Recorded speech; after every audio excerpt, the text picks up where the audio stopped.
Hello friends, welcome to Manmohan से classes. आज के वीडियो में हम लोग आपको बताएंगे कि online registration for HBT MCA counselling 2026 जैसा कि रजिस्ट्रेशन स्टार्ट हो चुका है। ठीक है, और एमसीए की गाइडलाइंस के अनुसार अगर आपने अभी तक एमसीए की गाइडलाइंस नहीं रीड की हुई है तो सबसे पहला काम आपका यही है कि आपको इस गाइडलाइंस को रीड करना है। इसके बाद ही क्या करना है, रजिस्ट्रेशन करना है, क्योंकि आपका रजिस्ट्रेशन का चार्ज जो है वो कितना है, 2500 रुपये, जो कि नॉन रिफंडेबल होता है इन केस अगर कोई भी गलत होता है या फिर आप एलिजिबल नहीं होते और आप अपना रजिस्ट्रेशन कर देते हैं। ठीक है, तो हम आज के वीडियो में बिल्कुल आपको स्टेप बाय स्टेप बता रहे होंगे कि आप अपना रजिस्ट्रेशन कैसे करोगे। ठीक है, और इसके बाद जो है फिर आगे जो काउंसलिंग की प्रोसेस चलेगी तो उसमें भी हम हेल्प कर रहे होंगे कि आप लोग काउंसलिंग कैसे करोगे। और इसके बाद जो है रजिस्ट्रेशन के बाद फिर क्या होता है, काउंसलिंग में रजिस्ट्रेशन, चॉइस फिलिंग, फ्रीज फिलआउट होता है, तो वो सारी चीज़ें भी हम आपको बता रहे होंगे। फर्स्ट ऑफ ऑल आपको क्या करना होता है, रजिस्ट्रेशन, इसके बाद डॉक्यूमेंट्स अपलोड करने होते हैं। ठीक है, देखो यहाँ पर लिखा ना, और ऑफलाइन डॉक्यूमेंट वेरिफिकेशन होता है एचबीटी में जब आपको सीट मिल जाती है। ठीक है, फर्स्ट राउंड का सीट अलॉटमेंट वीडियो रिजल्ट आपको देखना होता है। फिर इसके बाद आपको एकेडमिक फीस भी देनी होती है, 1,20,000। विड्रॉल भी कर सकते हो, लेकिन विड्रॉल करने की टर्म कंडीशंस होती हैं। रिफंड पॉलिसी भी दी है इन्होंने, देखोगे तो। ठीक है, देखो हम थोड़ा सा पहले इसलिए बात कर रहे हैं क्योंकि यहाँ पर चीज़ें पता होनी चाहिए रजिस्ट्रेशन से पहले।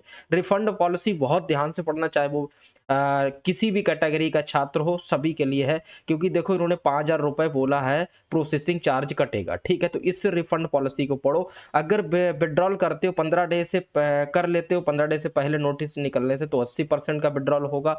और अगर 15 डे तक नहीं करते, 30 डे तक करते हो तो फिर 50%। और 30 दिन के बाद करते हो ब्रदर तो 30 डे बाद आपका कोई रिफंड नहीं किया जाएगा। तो इसलिए रिफंड पॉलिसी को भी इनकी एक बार पढ़ लेना। चलिए फिर हम समय को वेस्ट ना करके अब आपको बता देते हैं कि आप अपना स्टेप बाय स्टेप रजिस्ट्रेशन कैसे करोगे। ठीक है, तो सबसे पहले हम यहाँ पर क्लिक करेंगे।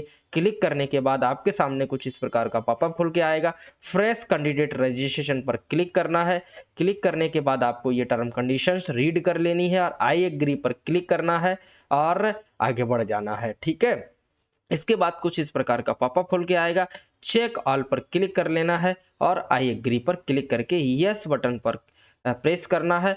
इस प्रकार का आपके पास पॉपअप खुल के आ जाएगा। यहाँ पर आपको अपना नाम डाल देना है, जो भी आपका नाम है। ठीक है, जैसे मैं अपना नाम यहाँ पर डाल देता हूँ।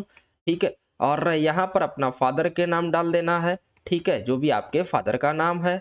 ठीक है, अब यहाँ पर अपनी मदर का नाम डाल देना है। ठीक है, जो भी आपकी माता का नाम है। यहाँ पर आपको क्या करना है, डेट ऑफ बर्थ डालनी है। ठीक है, जो भी आपकी डेट ऑफ बर्थ है, सही फॉर्मेट में सही डेट ऑफ बर्थ पढ़नी चाहिए, अदरवाइज फिर आप रजिस्ट्रेशन में नहीं बैठ पाओगे। ठीक है, जो भी आपकी रजिस्ट्रेशन डेट है, ठीक है, फिर आप आगे प्रॉब्लम होगी। और मेल है या फीमेल है, क्या है वो डालना है। ठीक है, अपना जेंडर चूज कर लेना है। यहाँ पर क्या होता है, अपना मोबाइल नंबर, जैसे मेरा मोबाइल नंबर है तो मैंने यहाँ पर अपना ये डाल दिया। ठीक है, मैं तो एक डमी फॉर्म भर रहा हूँ, आप लोग प्लीज सही फॉर्मेट में सारी चीजें भरना, क्योंकि यहाँ पर मैं गलत सारी इंफॉर्मेशन फिल कर रहा हूं, आप लोग ऐसा मत करना। ठीक है, आगे देखता हूं, चूज पासवर्ड पे क्लिक करोगे। चूज पासवर्ड, आपको जो भी आपको अपना पासवर्ड बनाना है पासवर्ड बना लोगे। सिक्योरिटी पिन डाल के सबमिट बटन पर क्लिक करोगे, जैसा कि मैं इसको करके आगे बढ़ता हूं। जैसे आप डिटेल फिल कर देते हो तो आपके सामने कुछ इस प्रकार का पॉपअप खुल के आता है, कहता है कि आप एक बार रिव्यू कर लीजिए, रिव्यू करने के बाद ही फाइनल सबमिट करें। अगर आपको एडिट करना है तो अभी भी आप एडिट कर सकते हो, लेकिन मुझे नहीं करना है, मुझे तो 7 नेक्स्ट करके आगे बढ़ना है। हमारे दिए गए नंबर पर हमारा ओटीपी चला गया, यहाँ पर अपना ओटीपी डालेंगे, यहाँ पर अपना ईमेल का डालेंगे, यहाँ पर अपना सिक्योरिटी का डालेंगे और इसके बाद वेरीफाई करेंगे। वेरीफाई करने के बाद आपके पास आ जाएगा रजिस्ट्रेशन नंबर, आ गया ना, इसको कॉपी कर लेना है, इसका स्क्रीनशॉट ले लेना है और इसके बाद यहाँ पर आना है। यहाँ पर आने के बाद अपना रजिस्ट्रेशन नंबर डालना है। ठीक है, ये एचबीटी एमसीए काउंसलिंग क्लिक करके, और यहाँ पर जो आपने अभी रजिस्ट्रेशन के टाइम पे पासवर्ड बनाया हुआ था वही पासवर्ड आपको सेम यहाँ पर फिल करना है और इसके बाद आपको ये कैप्चा फिल करना है। ठीक है, इसके बाद आपको क्या है, साइन इन पर क्लिक करना है। जैसे आप साइन इन पर क्लिक करेंगे तो आप ईमेल पर भेजना चाहते हैं, आप मोबाइल पर ओटीपी भेज सकते हैं। भेजने के बाद आपके मोबाइल नंबर पर क्या चला जाएगा, ओटीपी। ठीक है, ओटीपी को डालने के बाद आपको क्या करना है, लॉगिन करना है। ठीक है, मैं लॉगिन करता हूं। इसके बाद आपके सामने कुछ इस प्रकार का पॉपअप खोल के आ जाएगा, तो आपको चेक ऑल पर क्लिक कर लेना है। ठीक है, और इसके बाद आई एग्री पर क्लिक करना है, यस बटन पर प्रेस करना है और नेक्स्ट आगे बढ़ जाना है। ठीक है, आपके सामने फिर ये वेबसाइट और इस प्रकार का पॉपअप पूरा खोल के आ जाएगा। ठीक है, अब आपको क्या है, एप्लीकेशन फॉर्म पर क्लिक करना है। जैसे आप एप्लीकेशन फॉर्म पर क्लिक करते हैं, इसके बाद क्या होगा, आपको डोमिसाइल क्या, हमारा उत्तर प्रदेश है तो मैं अपना यहाँ पर यूपी चूज कर लूँगा। आपकी कैटेगरी कौन सी है, अपनी कैटेगरी जनरल EWS है क्या है, तो वो कैटेगरी चूज कर लेंगे। सब कैटेगरी अगर कुछ है तो सही है, नहीं तो आप नॉट सेलेक्ट कर लेंगे। ट्यूशन फीस में क्या होता है, अगर तुमको यहाँ पर TFW सीट चाहिए, ठीक है, और तो आपको यस करना है, अदरवाइज यहाँ पर नो भी कर सकते हो। जैसा कि मुझे तो चाहिए तो मैंने यस कर दिया। अब आती है बैंक की डिटेल भरनी होती है। अगर मुझे रिफंड लेना होता है तो मैं किस बैंक में लूँगा, तो मैं अपना बैंक का अकाउंट नंबर डाल दिया, यहाँ पर कंफर्म अकाउंट नंबर डाल देंगे जो भी आपका होगा। ठीक है, आप लोग अपना सही फिल करना। यहाँ पर हम गलत फिल कर रहे हैं, आप मत करना है। यहाँ पर अपना IFSC कोड फिल करेंगे। ठीक है, IFSC कोड फिल कर देंगे और इसके बाद आगे बढ़ेंगे। बैंक का नाम आपका क्या है, बैंक का नाम डाल देंगे। आपकी ब्रांच कहाँ पर है वो डिस्ट्रिक्ट डाल देंगे। यहाँ पर एक इमेज चेकबुक या पासबुक की फ़ोटो भी अपलोड करनी होती है, तो उसे भी अपलोड करना होता है, जैसा कि मैं यहाँ पर अपलोड कर देता हूँ। ठीक है, अच्छा, यहाँ पर PDF फॉर्मेट में ही क्या बोला गया है, upload your cancel cheque passbook screenshot online account detail.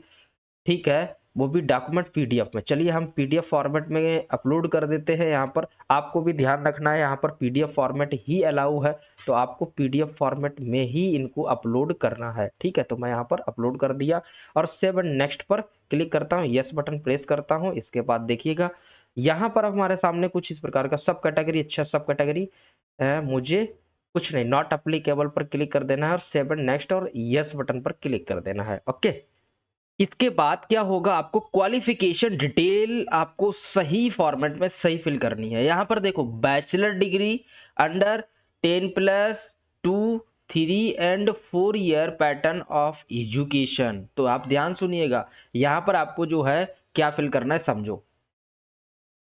बहुत सारे बच्चे कहते हैं यहाँ पर 10th की फिल करूं सर, 12th का क्या करूं, तो यहाँ पर आपको 4 ईयर पैटर्न जो एजुकेशन है लास्ट ईयर, जैसे मान लीजिए आपने बैचलर डिग्री की होगी तो आपको बैचलर का ही, आप अपेयरिंग में है, लास्ट ईयर में है, लास्ट सेमेस्टर में है, अभी रिजल्ट नहीं आया तो अपेयरिंग फिल करेंगे, अदरवाइज आप पास फिल करेंगे। और 2026 में कब किया है, वो एड्रेस कहा था जहाँ से आपने किया हुआ था।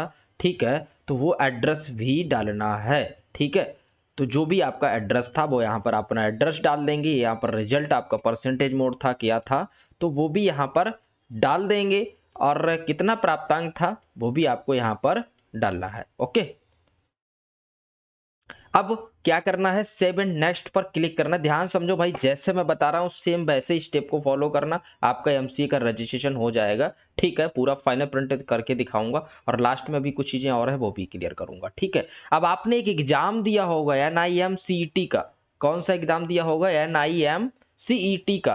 तो अगर आपने वो दिया है तो उसका एप्लीकेशन नंबर क्या था, ठीक है, उसका एप्लीकेशन नंबर यहाँ पर डालना है और इसके बाद वो एग्जाम की डेट क्या थी। ठीक है, तो वो आपको यहाँ पर कैलेंडर पे चूज कर लेना है, जो भी आपके एग्जाम की डेट थी वो आपको यहाँ पर डाल देनी है। इसके बाद उसका स्कोर कितना था, ठीक है, तो वो भी यहाँ पर आपको डालना है। और इसके बाद उसमें क्या है, रैंक आपकी कितनी आई थी। ठीक है, जो भी आपकी रैंक आई हुई है वो यहाँ पर डाल दोगे। उसमें आपका नाम क्या था, ठीक है, वो अपना नाम डाल दोगे। तो ये चीज़ आपको अपने एग्जामिनेशन जो आपने एग्जाम दिया था उस रिजल्ट को चेक करने के बाद ही यहाँ पर फिल करना है, सेव नेक्स्ट पर और यस बटन पर प्रेस करना है। ठीक है, इसके बाद आपको जो आपके आधार में एड्रेस दिया गया है सेम वही एड्रेस आपको डालना है। अदर कोई एड्रेस अगर आप डालेंगे डॉक्यूमेंट वेरिफिकेशन के टाइम पे आपका ये लोग वेरीफाई नहीं करेंगे और आपको काउंसलिंग में पार्टिसिपेट भी नहीं करने देंगे। ठीक है, तो आपने अपना एड्रेस डाल दिया, लोकेलिटी डाल दी, कंट्री डाल दिया और स्टेट चूज कर लिया। डिस्ट्रिक्ट हमारा जो था वो मैंने अपना यहाँ पर डिस्ट्रिक्ट जो भी आपका है, ठीक है, आप ना डाल दीजिएगा। पिन कोड जो था मैंने वो पिन कोड डाल दिया। और अगर आपका सेम एड्रेस है तो सेम एज करस्पॉन्ड एड्रेस पर क्लिक कर देंगे और सेव एंड नेक्स्ट और यस बटन पर क्लिक करेंगे। ठीक है, इसके बाद आपको क्या है, यहाँ पर एक फोटो अपलोड करनी होगी, date of birth certificate upload करना होगा, ग्रेजुएशन जो आपने किया हुआ है, ठीक है, नेट कॉपी है आपके पास, जो भी है, ठीक है, कुछ बच्चों के पास अभी नेट कॉपी होगी तो अपना नेट यहाँ पर अपलोड कर देंगे। पीडीएफ फॉर्मेट में ही अपलोड करना है, साइज का थोड़ा सा ध्यान रखना है, अगर आइडिया नहीं है तो यहाँ पर क्लिक करोगे तो पता भी चल जाएगा कि पीडीएफ में 50 से 300 KB। अब ये भी समझ में नहीं आता सर कैसे बनाए, तो यहाँ पर पीडीएफ, यहाँ पर सर्च कर लोगे पीडीएफ रिसाइज, ठीक है, क्या सर्च करोगे पीडीएफ साइज कन्वर्ट 300 KB, जो भी जितना हो उतना सर्च कर लोगे। यहाँ पर क्लिक करके यहाँ पर सिलेक्ट करके अपना कन्वर्ट भी कर सकते हो, नो इशू, ये तो छोटा सा काम है, आई होप कि आप सभी लोग कर लोगे इसको, ठीक है। इसके बाद क्या है, आपको यहाँ पर देखो डिक्लेरेशन, इसको थोड़ा सा पढ़ ले, डिक्लेरेशन को क्या करना है, पढ़ लेना है, और डॉक्यूमेंट्स फॉर्मेट में आप डिक्लेरेशन अंडरटेकिंग द कैंडिडेट, ठीक है, तो वो हमने आपको बताया था पिछले वीडियो में, तो उसको थोड़ा सा देख लेना, उसका फॉर्मेट क्या है, ठीक है। उस फॉर्मेट को ही यहाँ पर फिल करके आपको क्या करना, अपलोड करना है, ठीक है। इनकम सर्टिफिकेट आपके फादर का ही होना चाहिए, ठीक है, अगर आप मैरिड हैं तो आपका होना चाहिए, नो इशू। अगर आप मैरिड नहीं हैं, सिंगल हैं, तो आपको क्या अपने फादर का ही लगाना है, ठीक है। यहाँ पर अब आती है जनरल ईडब्ल्यू, जैसा कि यहाँ पर अगर आप जनरल कैटेगरी में आते हैं, ठीक है, और ये आपके पास ईडब्ल्यूएस है तो आप जरूर लगाइएगा, आपको इसका लाभ मिलेगा। अब इसके बाद NIMCT जो एग्जाम दिया था उसका जो स्कोर कार्ड है उसको भी यहाँ पर अपलोड करना है और सेव एंड नेक्स्ट पर क्लिक करना है। बस इसके बाद सर क्या करना होगा, इसके बाद और कुछ नहीं करना होगा, बस फाइनल प्रीव्यू होता है जिसे देखना होता है, और QR के माध्यम से या फिर नेट बैंकिंग डेबिट कार्ड किसी के थ्रू आपको पेमेंट करना होता है, ठीक है। तो एक छोटा सा काम रह गया है, अब आप आई होप कर लोगे, ठीक है। इसके बाद तुरंत हम क्या करते हैं, प्रीव्यू करते हैं, जैसा कि मैं यहाँ पर अभी अपलोड भी करके दिखाता हूँ। जैसे मैंने अपलोड किया, ठीक है, आपको दिख गया होगा। यहाँ पर अब क्या रह गया है, डॉक्यूमेंट्स अपलोड करना, ये आप कर लोगे, ठीक है। और इसके बाद फाइनल सबमिट और पे रजिस्ट्रेशन करना नहीं भूलना है। अब रजिस्ट्रेशन तो सर 2500 रुपये लगता है, ठीक है, कुछ समझ में नहीं आता है सर कैसे क्या करूँ, ठीक है। तो अब यहाँ पर आपको बता देता हूँ कि हमारे यहाँ क्या है, अगर तुम मेरे पास आ गए, मुझसे रजिस्ट्रेशन कराना है, ठीक है, तो यहाँ पर आप मनमोहन से क्लासेस गूगल पर सर्च करोगे, ठीक है, जो कि आपको यहाँ पर मिल जाएगा, ठीक है। यहाँ पर इस एप्लीकेशन को डाउनलोड कर लेना, ठीक है। जैसे आप इस एप्लीकेशन को डाउनलोड कर लोगे, चैट बॉक्स में जाना, और चैट बॉक्स में जाने के बाद बोलना कि सर मुझे HBTU का रजिस्ट्रेशन कराना है, तो हमारी टीम आपको 10 से 15 मिनट पे कांटेक्ट कर लेगी और आपको गाइड करेगी कैसे आप अपना रजिस्ट्रेशन करेंगे, जिसका थोड़ा सा चार्ज होता है सिर्फ 199 रुपये, जिसमें आपको फुल्ली रजिस्ट्रेशन करके दे दिया जाता है, ठीक है। अगर तुम पैड काउंसलिंग के साथ आते हो तो आपका रजिस्ट्रेशन, चॉइस फिलिंग, सारा सब कुछ किया जाता है। बस एप्लीकेशन को डाउनलोड करने के बाद वेबसाइट को सर्च करना गूगल पर, एप्लीकेशन को डाउनलोड करने के बाद या तो यहाँ से कोर्स ले लेना, यहाँ ना समझ में आए तो फिर तुम जाके क्या बोलना कि वहां पर कि टीम मुझे आपका काउंसलिंग सपोर्ट लेना है HBTU का, ठीक है, तो वो आपको MCA का HBTU का पूरा काउंसलिंग सपोर्ट दे देंगे।